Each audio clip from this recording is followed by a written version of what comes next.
It's a 1957 Chevy Bel Air. My Uncle Butch bought the car in 1960. He sold it to my dad when he went into the Air Force in 1962. It was his daily driver until the 1970s when the engine seized up, and so he parked it and got a different car.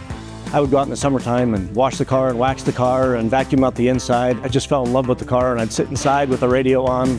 When I was 14, I asked him if I raised the money to fix the engine, could I drive the car when I turned 16? And he told me yes. And so I started mowing lawns and shoveling sidewalks.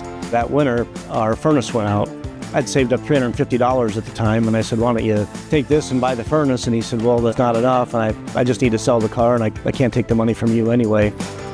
Family friend that bought the car passed away in 2022, and so his oldest son ended up with the car. Was driving by my house with his mom and asked who lived there, and so she told him, and he said, I've still got his dad's car. I wonder if he's interested. My Aunt Betty and my Uncle Butch went on their honeymoon in that car. I never thought I'd see the car again. When I walked in that shed and looked at it, it just brought back a lot of memories from my childhood. Initially, I just wanted to get the car running and drive it for a year just as is. I knew I wanted to buy an Art Morrison chassis and an LS engine, and got to talking to Patty and the people here. I realized they were going to do a lot better job and probably a lot faster than I was going to do it. And they were just good people and good to work with. Once it was here, I knew it was going to be great.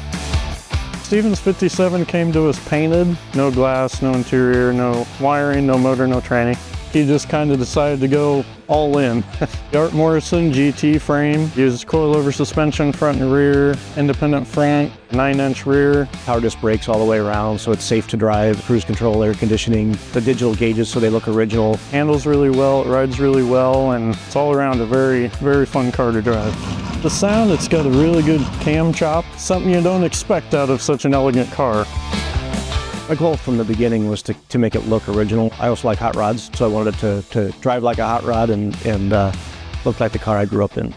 Felt very strongly that I wanted to use as much of the original car as possible. It was my dad's car, and I didn't want to drive a replica of my dad's car. I wanted to drive my dad's car. The team here is amazing, and they're highly skilled, they're perfectionists, but they're also great people to work with. A couple of parts they were having trouble finding, and one of the guys here brought parts from home that he had in his garage to help put the car together. That's just the kind of people that are here, and Patty and the team here, they weren't going to quit until they got it right. That's the kind of stuff that makes it fun. I spent a lot of time, my early teen years sitting inside the car, and the rockets on the hood, I would pretend that I was in a spaceship and those were real rockets and I was flying through the sky. So it's pretty cool to sit there and look down that same hood. Brings back all those memories.